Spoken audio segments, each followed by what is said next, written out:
Okay, this is day 349. These are the days of pay to play, and we're kind of drilling down on pay to play here in Washington, D.C. This is significant. This just came out yesterday. This is General Mattis, Mad Dog Mattis. General Mattis, who you might have heard me talk to a couple of people that fought for him and had just very high opinions of him. That the Black Army guy who had the 6 tours of duty in both Afghanistan and Iraq had nothing but good things to say about General Mad Dog Mattis. So even though Mattis is a Marine and this was an Army guy, he still had tremendous respect. Mattis is going to break the connection with Pakistan. This is big, big news. This shows a recognizance inside the intelligence community, inside the DOD, that Pakistan has terrorist ties.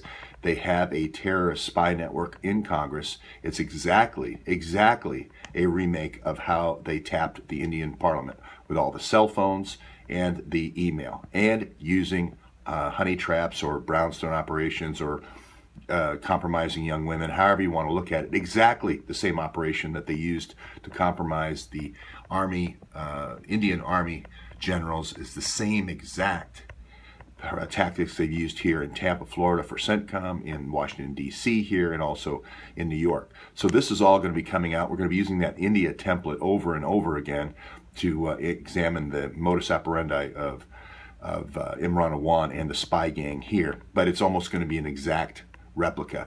The interesting thing about this is, believe it or not, it's called a MENA. It's called a MENA when you are a major non-NATO ally, and it's pronounced MENA even though it's M-N-A, which is basically you are a MENA airport supplier. This is what it's come to mean, meaning I will trade drugs for arms. It's what it's come to mean at DOD, and Mattis looks like he's shutting this down.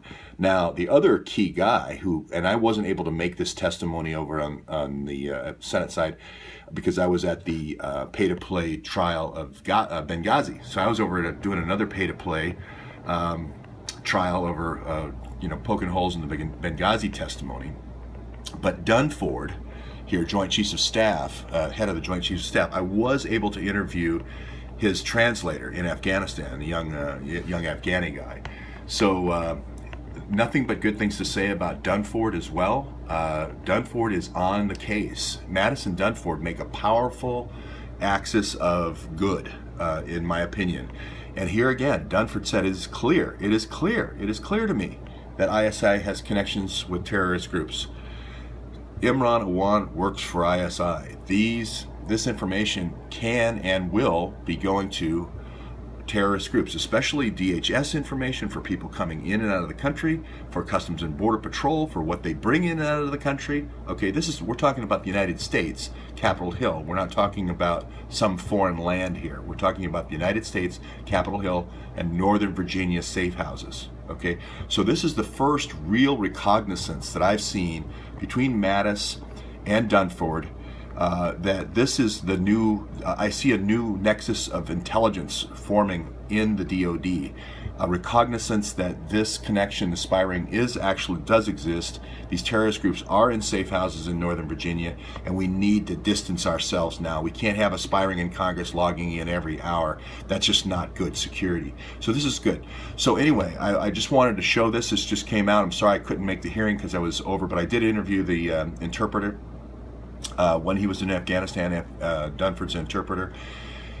I'll continue to try to cover both sides of the hill here and down the hill, up the hill, but follow this story because there is a ray of hope here with Mattis and Dunford, with this new kind of axis of intelligence is what I would call it.